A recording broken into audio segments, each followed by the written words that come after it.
What's up, guys? We're here with Monday night NFL football action in Week 3. We're going to take a deep dive here on the Lions versus Ravens. I'll give out my favorite bets against the spread and over-under, and we're going to look at a bunch of player props. And on top of that, we're covering the 3-game MLB slate. So buckle up, we've got a great video for you here today. Slam that like button and subscribe to the channel to make sure you keep seeing these videos every single day, and let us know what you're thinking in the comments. I personally read and answer every comment I get. Check the pinned comment throughout the day to see our favorite picks, and you should definitely check back a couple of times throughout the day to see if there are any changes with injury news coming out and player availability being confirmed.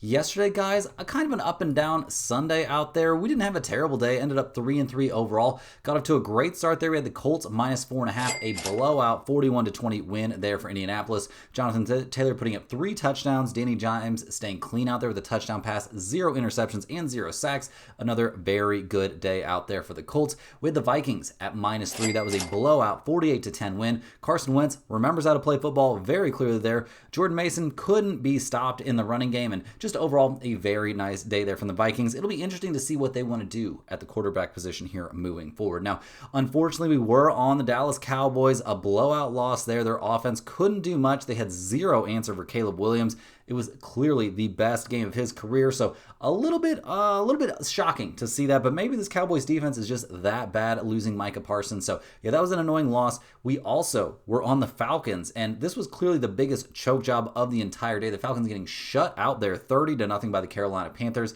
Embarrassing stuff. They couldn't get anything going in the right direction. Another team that might really be having to look at the quarterback position a little bit and see maybe if they've got some other options they want to look into. Now, the dog of the day, unfortunately, that did not come through either. We had the Texans at plus 1.5. CJ Stroud, apparently he's just terrible now. Like, the tape's out on him and he just can't do anything right. His 2 interceptions, really not a good look there. They could have theoretically won that game without those, but they ended up losing 17-10 against a Jacksonville team that had very little going offensively. Trevor Lawrence not having a very good day. So that was annoying, but we did easily cash our massive lock of the day. We had the Seattle Seahawks at minus 7, one of the biggest blowouts of the day. The Seahawks leading 38-6 at halftime, eventually winning 44-13. That game was never in doubt. We were, you could basically cash that one after the first quarter, so it was just a dominant performance there for Seattle. So 3-3 on the day. Felt like it could have been a lot better. Had some other plays that hit that did not make the pinned comment. So we're gonna go ahead and dive in on this Monday night football game. Hopefully we can, do a little bit better than 3-3. Although, cashing the lock of the day, we continue on a very, very hot run there on the lock of the day. So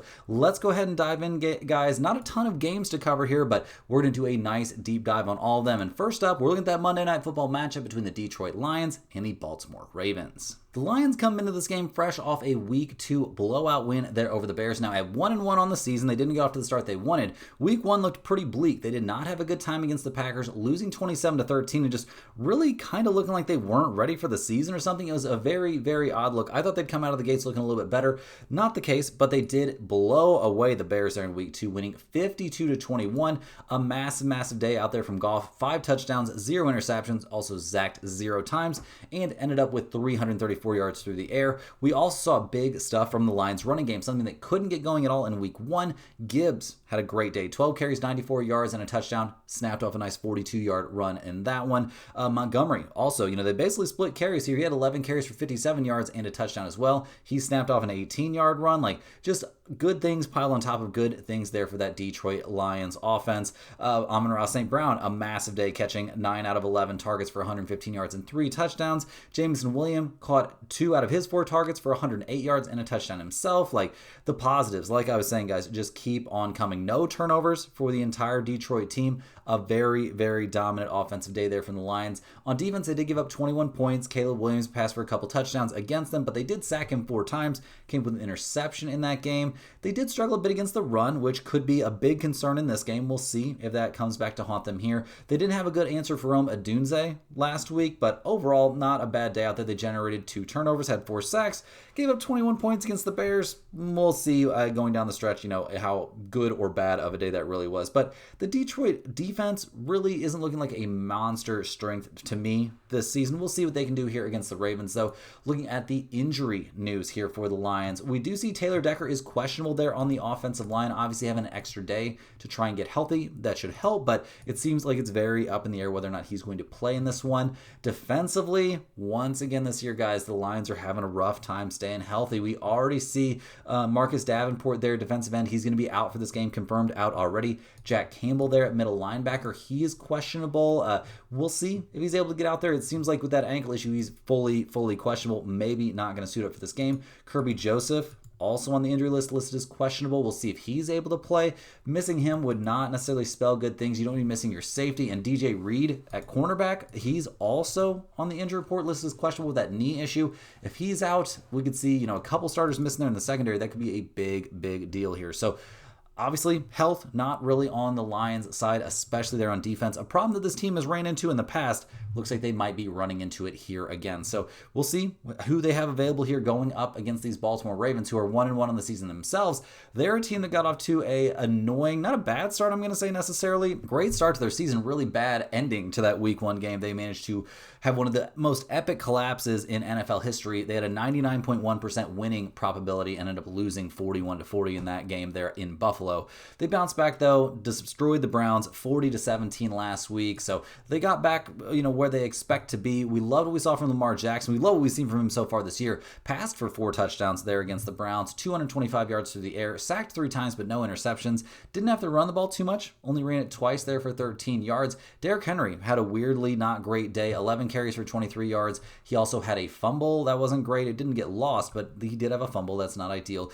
But we liked what we saw from Zay Flowers. He had a pretty good day. DeAndre Hopkins caught both of his targets, caught a 41-yard pass, a touchdown pass. Devontae Walker had a big day, a couple touchdowns from him. So, yeah, a very good day through the air for the Ravens. They just didn't really have to run the ball that much against the Browns. And will we see that change in this one? Well, they ran the ball really great in Week 1. Week 2, not so much. What will they do in Week 3? We'll have to wait and see. Now, defensively, a very good day, making life tough on Joe Flacco. Did a good job of slowing down the running game. They did give that 31-yard rush. But that was really the only major mistake that the Ravens made all day. They forced 2 turnovers, had a couple sacks in the game. Really a pretty solid day. You allow only 17 points against an NFL offense. That's a good day. Now, are the Browns an NFL level offense? That could maybe be debated a little bit, but we didn't hate what we saw from the Ravens there in Week 2. So we'll see what they can do here in Week 3 in terms of their injury report. They come into this one looking pretty healthy offensively, really, a full roster ready to go. They should be good to go. Now, defensively, they're going to be missing at least 2 starters, missing their defensive end, also missing one of their linebackers there. Kyle Van Noy is listed as out for this game. So they're not going to be at full strength, and missing a linebacker here and a defensive end against a team that likes to run the ball is a little bit concerning. That is a little bit of a concern for us coming into this game. Now, in terms of the weather for this Monday night game, nothing too important. Games in Baltimore can get a little hairy later in the year, but right now it's going to be mid-70s, small chance of rain and very little wind, so we don't really have to worry about the weather too much in this one. Looking at the numbers for this game, the Ravens are 4.5-point favorites. We've got a total of 53.5. Detroit is 1-1 against the spread this year. They're 1-1 to the over-under this season. Baltimore 1-1 against the spread and 2-0 to the over. Guys, this is a bit of a tough spot. I'm not going to lie. I think the odds makers are pretty accurate in this situation. We are going to take the Lions here and the points on the road in this one. If this was a cold weather game, we would want to fade Goff, playing outside, all that kind of stuff. But regular temps outside, he's actually got a pretty decent record outside. Now, some trends that kind of point in our favor. The Lions are 10-2 against the spread in their last 12 games as underdogs. And they are 8-1 against the spread in their last 9 games of underdogs of 3 or more. I expect both teams to be able to move the ball and want to establish the run, which should lead to a pretty close game overall. And we're getting more than a field goal here. I think we have to take the Lions getting the points in this spot. Now, in terms of the total for this game, I know it seems like kind of an obvious over spot with the way these 2 defenses have looked and the way these 2 offenses have looked, but I'm going to lean just a little bit towards the under, and I'll tell you guys why.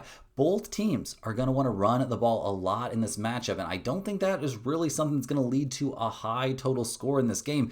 Give me a slight lean towards the under. 53.5 is a lot of points, especially for a primetime game. Primetime unders haven't been quite as, amazing this season and towards in the back half of last season as they were, the 10 years before that, but I will definitely lean towards an under in this primetime game. Now, hopping over here, we've got a bunch of player props that I think are very reasonable in this one. And first up, we've got a couple on the running backs there for Detroit. I like Montgomery here over 37.5 rushing yards at minus 115. 57 yards on 11 carries last week. I think the Ravens, who are going to be banged up on defense, are going to struggle to slow down the ground game. Baltimore also wasn't good at stopping the Browns running game, really. So, yeah, I think the over on Montgomery's rushing yards is good. I also like the over here on Gibbs's rushing yards. Over 55.5 rushing yards at minus 115. I would say you probably want to pick one of these and go with it, but I don't think either one of these is dead. Like, I think they could both theoretically cash this. Obviously, 94 yards, last week, got 12 carries. That 42-yard run really helped. But regardless, I think he was, having a good day in that one, and I think he'll have a good day in this one as well. I also, on the Ravens side, like Lamar Jackson here, under 28.5 pass attempts. At even odds, it's a very appealing price. The 29 pass attempts he had against the Browns shouldn't be necessary this week. I'm expecting something much more normal, closer to the 19 passing attempts he had against the Bills in week 1. I think Derrick Henry is going to take up a good amount of the touches, and for the Lions to also be running the ball, which kind of is going to cut down on the amount of total plays that are run in this game in general. I also like the under on Lamar Jackson's rushing attempts. I'll take him under 7.5 rushing attempts at minus 125. Only had 2 carries against Cleveland last week, and in week 1, he ran for 70 yards against the Bills, but he only did that on 6 carries. So I think he will be willing to run it in this one, but getting to 8 attempts isn't really something I see happening. Like, they're going to want to make sure he makes it to the playoffs healthy. Like, that's what they're worried about. They're not going to be that worried about one game this early in the season, or at least not worried enough to really put Lamar Jackson's body on the line. Back on the Lions side, I like Goff here. Over 1.5 passing touchdowns at minus 130. He went off for 5 touchdown passes last week. I don't think that's going to happen in this one, but I don't love what I've seen from the Ravens defense. So I think Detroit is going to be comfortably able to move the ball through the air, and he's got enough options. He could find a couple touchdown passes in this game, even if they, lose or something like that. So yeah, I think Goff to get a couple passing touchdowns here is very live. And last but not least, guys, I'll take Zay Flowers here over 5.5 receptions at minus 105. He's the clear number 1 target there for Lamar. He's caught at least 7 passes in each of the first 2 weeks. He's got 9 and 11 targets respectively in those 2 games. So I think getting at least 6 catches in this one, probably a reasonable spot. He's going to see lots of, there's going to be lots of offense in this one if you trust that total that the books put up. And I don't really love the Lions defense. So I think Zay Flowers getting 6 catches in this one is a very live spot. Now, guys, before we hop over and look at our MLB slate for today, we got to take a minute and shout out stumpthespread.com. Click the link in the description to go over there and see the top confidence picks from our entire team of experienced cappers. Right now, our premium members are getting daily MLB, UFC, NFL, and college football picks. We've got NHL hockey coming up right around the corner, so definitely get in on that. We're actually running a sale on premium NHL full season purchases, so definitely want to check that out. MLB, that season's winding down. It's been a very profitable year over there for us at Stump the Spread on MLB plays. Saturday in general, MLB plus college football had a really nice day there on Saturday, going 7-3 overall with a couple bad beats mixed in there, but MLB really went nuts going 4-0. Now, in terms of the Sunday results, we've got some games still going on. The MLB slate did not go well at all. That was a bit of a disaster. That was a little bit tough out there. We cashed a big underdog prop there on Bryce Young to score a touchdown. It wasn't a monster level play, but I think that was at 8-1 odds or something like that. Hit the under there in that Pittsburgh-New England game. The Rams, that field goal returned for a touchdown. That was pretty brutal stuff, or they were in great shape to cover there. Jamar Chase and the Bengals didn't do anything special. We've still got that Baltimore-Kansas City parlay live. The Chiefs are live, minus 5.5 as a 1-unit play, so could end up being a reasonable day there on the premium side, despite baseball taking a big step back after an undefeated day there on Saturday. So definitely get over there to stumpthespread.com. Check out all the premium options we've got over there. Their picks are not going to match what you see here in the video, guys. I'm not the premium handicapper for NFL, MLB, NHL, NCAA football, any of that. So it's going to be different than what you see here in the videos almost all the time. There could be some overlap, but it's not, I don't see their picks before I do my videos. So you definitely want to get over there and check that out. Also, get over to stumpthespread.com to see all the free stuff we offer. We've got free picks that are exclusively posted over at Stump the Spread every single day. There's a free bet size calculator over there. You definitely want to check that out. Make sure you're not busting your bankroll on just 1 or 2 bad days. Also, you got to get over there to get on that free email list. It's a fantastic resource, guys. Every single day we send out 1 email to our entire email list. All they need is your name and your email address to get on that list. You get one email every single day, at least one free pick, oftentimes 2 free picks in those emails. Information on niche sports betting like golf, NASCAR, tennis, WNBA. Parlays are often included in those emails as well. Tons of information on, just big write-ups on NFL, NCAA football, tons of NHL stuff coming out very soon. Like, it's a fantastic resource. Any serious sports bettor, you definitely want to get on that email list. It's absolutely free at no cost to you, and it's great information. Also, if you're a huge fan of what you're seeing from us here every single day, click that little join button right below the video to sign up for a YouTube channel membership. YouTube channel members get early access to all of our videos. They get their name on screen in every single video, but maybe more importantly, guys, you get access to our members only giveaways, and you're about to witness a members only giveaway right now. The way these work, guys, is we have the name of every single YouTube channel member that's currently a member here at stumpthespread.com on this big wheel that you're seeing on screen right now. We're going to click this button and we're going to see which name it lands on. That person is going to get a Stump the Spread hoodie mailed straight to their address of choice. Looks like this week's winner is going to be, oh, that was a close, Noah Mondragon. Noah Mondragon, great name. Let me know down in the comments if you see that you won the giveaway. We'll get in touch with you through there, and we'll make sure we get all your information so we can get that hoodie out to you as soon as possible. You could have it in as little as a week. And guys, we do one of these giveaways every single week to one random channel member, so definitely get in the mix if you're interested in that. But guys, we got to dive back in. We don't have that many more games to cover. It's only a 3-game MLB slate, so we're going to hop on in there and take a look. The playoffs are approaching here really, really quick. These games mean a lot. First up, guys, speaking of games that mean a lot, we've got one that doesn't actually mean a lot. We've got 2 eliminated teams. We've got the Washington Nationals going on the road here to take on the Atlanta Braves. Now, the Nationals come into this one 64-92 on the year, not having a great season overall, obviously. Not a huge step back or anything like that, but they're going to hand the ball in this one to Mackenzie Gore. The Nationals did just win 2 out of 3 against the Mets, playing spoiler a little bit. We'll see if Mackenzie Gore can help do that. He's 5-14 on the season, but a 4.00 ERA. He hasn't had a terrible year. His last 2 starts have been very reasonable. He faced the Marlins, 5 innings, 4 hits, 2 earned runs in that one. It was a 5-0 loss, but then he followed that up with a very good start against the Braves. 5 1/3 innings, 2 hits, no runs allowed. He walked 3 and struck out 5 in that one, in a game we eventually saw the Nationals lose 5-0. Now, why are these good starts being wasted? Well, the problem here is the Nationals bullpen. It is atrocious, guys. It's the worst bullpen in the majors. Looks like they are going to, hold the crown for worst bullpen in the major leagues this season, a 5.56 bullpen ERA. So that is not great. Offensively, they haven't been an amazing team this year. They're going to finish things up somewhere around 20th in the league in runs scored, 21st in batting average, 25th in on-base percentage. CJ Abrams has had an okay season. James Wood has done some good stuff. Over the last few games, they've scored 3, 5, 6, 4, 0, and 3. I will mention they got swept in a 4-game series against the Atlanta Braves. So we'll see. We'll see if they're able to do any better in this series. But yeah, not exactly the strongest offensive team out there. So they're going to be looking to find something positive in this game, something positive here to end the season. With the end of the season, coming up pretty quick. Now, they're taking on an Atlanta Braves team that's 73-83 on the year. They are eliminated, but they've had a much more reasonable season. They're closing the year well. They've won their last 8 straight games. They swept the Tigers. They swept the Nationals. Now they get the Nationals again, and they get to hand the ball to their ace. Now, Chris Sale missed some time this year. He's 5-5 on the year, a 2.35 ERA. He's looked pretty solid since coming back, and his last time on the mound was on the 16th, so not too long ago. 8 innings pitched, 3 hits, 9 strikeouts, 0 walks, in a 5-0 extra inning win there against the Nationals. They couldn't get Sale any runs until, he was already out of the game. So that's a little bit brutal, but obviously, Chris Sale still one of the most dominant pitchers in the major leagues this year. I'm expecting him to go out there and have a very good day. He's fresher than you would expect him to be. He's going to want to close out this season strong, and I think he's got the stuff to do it. Now, when he comes out of the game, which might not be till pretty late, like Chris Sale, not a guy that usually comes out early. The Atlanta bullpen has not been amazing. A 4.24 bullpen ERA is not great. They've been better here down the stretch, obviously, over this winning streak, but not exactly a bullpen that you're willing to bet your life on too often.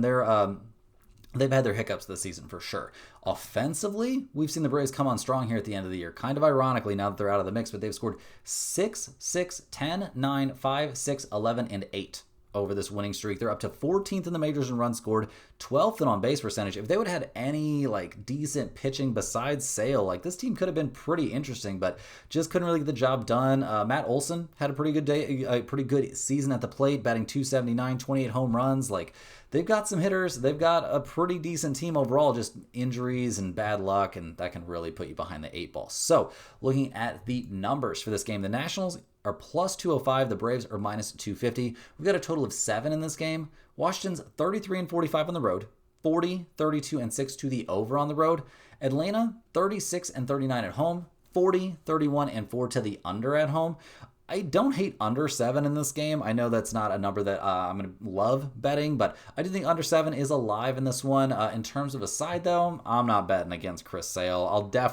I'm more than happy to fade that Nationals bullpen, so definitely give me the Braves here at minus 250. This could end up being our lock of the day, potentially. Not a ton of great options out there, but I think with Sale on the mound, we would be silly to not back Atlanta here. I think he's going to be determined to put up another great start, and he has already shown that he can dominate these Nationals hitters. Next up, guys, we've got 2 teams that are very, very much in the mix here. Now, the Brewers are going on the road to take on the San Diego Padres. The Brewers obviously have to be very, very stoked. They come into this game, obviously, with some things clinched there. They just clinched and celebrated the division title. Saying they feel like underdogs, I mean, maybe they were underdogs coming into the year, but they didn't look like underdogs throughout the season. So they got to be pretty happy about the way things are going. They did kind of back into it there. They lost 2 out of 3 at St. Louis, but they still get to have champagne showers. So we'll see what they do in this one, see how they hold together here, handing the ball to Freddie Peralta, who's had a fantastic year, 17-6 overall, a 2.65 ERA. His last start was against the Angels. He dominated them over 6 innings, striking out 10, giving up only a single run.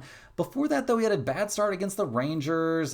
He threw the ball really, really well for a nice long stretch before that, though. We'll see what he can do here against the offensively challenged Padres. He dominated them over 6 innings back in June. That was a 1-0 loss, but that was not Freddie Peralta's fault. He threw the ball really, really well. Now, the Brewers bullpen, it's been okay. Didn't have a great start to the year, obviously. That was a bit of a problem, but we'll see what they're able to do down the stretch in the playoffs. They have looked a lot better, so we'll see what they look like here. I don't think this team is exactly too concerned. I don't know if they're going to be resting people yet that much, but I am a little bit worried about the Brewers bullpen. I'm worried about their hitters taking this seriously, too.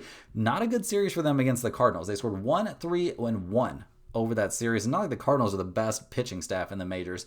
The Brewers offensively, though, they're 3rd in the majors in runs scored, 2nd in batting average, 2nd in on-base percentage. So this isn't a team you want to take lightly, but how locked in are they going to be for this game? I am a little bit concerned. Now, they're taking on a Padres team that has a lot left to play for. They're 3 games back of the Dodgers. They won 2 out of 3 against the White Sox. They currently find themselves, really still fighting there in the wild card situation. They currently are sitting 5 up there on the Reds, so they're in really good shape. But you don't want to give up too much. You want to keep the pressure on the Cubs, at least theoretically. So the Cubs have already clinched. Well, you know what I mean. We'll see. We'll see what they still have stuff to play for here, and they're coming off not the best series against the White Sox, winning 3-2 against the White Sox, losing 4-3 in Game 1. They're handing the ball in this one to Nick Pivetta. He's 13-5 on the year, a 2.81 ERA. His last start was against the Mets, and it wasn't amazing. It was actually pretty bad. 4 2/3 innings, 7 hits, 3 earned runs. He gave up 3 home runs in that game. It was a 7-4 win, but he wasn't amazing. He was coming off a bit of an extended start there against the Reds where he was amazing. We'll see what he can do here against the Milwaukee Brewers. Will they be hungover for this game? Well, it's possible. He hasn't faced them this season, but we'll see. Pivetta has looked really, really good, so I'm expecting pretty good stuff from him. The Padres bullpen, I expect to be lights out on a nightly basis. It's been the best bullpen in the majors all year long. I'm not expecting any changes there. The bullpen's going to be good. The offense, I expect to be bad because it's bad pretty much on a nightly basis. If we're 3-7-3, 1-7-3, 9-11-2, and those were in series against the White Sox, Mets, and Rockies. They're 18th in the majors in runs scored. They're 7th in batting average, 23rd in slugging percentage. I mean, Machado and Tatis were supposed to carry this team. It just doesn't seem like they were able to do that. That just doesn't seem like something that has happened this year. So I'm a little bit concerned about the Padres at the plate in this game, and so are the odds makers. They're concerned about both teams. We've got a total of 7. The Brewers are plus 110. The Padres are minus 130. The Brewers are 44-34 on the road, 38-37-3 to the under on the road. The Padres are 47-28 at home, 41-31-3 to the under at home. I will take the Padres here at minus 130. I don't love this spot necessarily. I don't know if it's going to make the pinned comment even here on a short slate. It's got a chance because logically this makes a lot of sense. I think Pivetta is going to have a good time against the Brewers here, and they're not going to be locked in for this game. So keep an eye on this one. It's got a chance to make it in. Last but not least here, guys, on this extremely short slate of MLB on Monday, we're looking at the St. Louis Cardinals going on the road to take on the San Francisco Giants. Now, the Cardinals, they come into this game probably pretty depressed. They're not eliminated yet. They're 4 games back, so they got to make it happen here. The Giants are 1 game up on them. They're 3 games back. So, yeah, a lot of teams chasing the Reds and Mets who are tied for that last wild card spot in the National League. Arizona's only 1 game back there, so we'll see what the Cardinals can do here. They'll hand the ball to McGreevy in this game. They did just win 2 out of 3 against the Brewers, so keeping themselves alive. They're 4 games below 500, I will mention that. McGreevy, he's had a pretty decent year. This young 25-year-old is 7-3 on the season, a 4.08 ERA, coming off a couple very good starts. Great stuff at Seattle. 6 innings, 5 hits, 1 earned run allowed. Then even better stuff against the Reds. 7 innings, 3 hits, no runs allowed, and a 3-0 win. So we'll see what he can do in this matchup against the Giants. Definitely not the scariest team you could face offensively, but the last time he faced the Giants was back on the 5th, and he got obliterated in that game. 4 innings, 9 hits, 6 runs allowed, and an 8-2 loss. So McGreevy has to pitch a lot better in this one, going up against the San Francisco team that gave him a lot of trouble the last time he faced them. Now, the Cardinals' bullpen has not been the problem this year. Down the stretch, they've been very, very good. A 3.63 bullpen ERA. Excellent stuff there, but the offense has fallen off. Over the first 80 to 100 games of the year, the Cardinals were like a borderline top 5 offense, which is crazy to say, but they were putting up those kind of numbers. They're down to 18th now in the majors in runs scored. They are 27th in slugging percentage, 17th in batting average. They've scored 5.27, 2.36, 3-8 and 2 over their last few games. They've been playing a lot of games against the Reds and the Brewers, and they haven't been hitting the ball particularly well. I mean, maybe they would have been more motivated if they'd have seen the, just collapse that the Mets have had. But yeah, the Cardinals have not been an amazing offensive team down the stretch. Speaking of teams that aren't amazing offensively, though, we've got the Giants, who are 77 and 79 on the year. They managed to win 1 out of 4 there at the Dodgers. That was a bit rough. They did win the last game of that series 3-1, but they've got a lot of work to do to stay alive here in the playoff hunt. So we'll see if they can make it happen. They're going to hand the ball in this game to Justin Verlander. He's 3-10 on the year, a 3.75 ERA. The way he's throwing the ball down the stretch, though, I'm actually not at all surprised to hear this crazy psycho competitor saying that he wants to pitch again next year. So that'll be very interesting. I kind of hope he gets the chance to pitch for somebody, maybe the Giants here again. He's thrown the ball so well down the stretch. Over his last 4 starts, guys, he's given up 1 earned run, and that was against the Dodgers. He shut out the Diamondbacks over 7 innings, giving up 3 hits. He gave up 1 run on 4 hits over 7 innings against the Dodgers. He gave up no runs on 3 hits over 6 innings against the Cardinals. And he gave up 3 hits and no runs over 5 innings against Baltimore. He struck out 10 in that game. So, yeah, Verlander is the man. I don't know what more to say about that. He's been amazing. He's got a great history here against the Cardinals in his last start against them, so that is definitely a point in the right direction for the Giants in this spot. He's only faced the Cardinals once this year, but he looked so good. The Giants' bullpen always looks good, so that's not the problem. The problem for this team is their lack of offense, and it's been, I'm not going to say fully embarrassing, but they're 26th in the majors in batting average, batting .235 on the year. They're 26th in slugging percentage, a slugging percentage of .385. Not great. Over their last few games, they've scored 3, 5, 3, 1, 5, 5, and 1.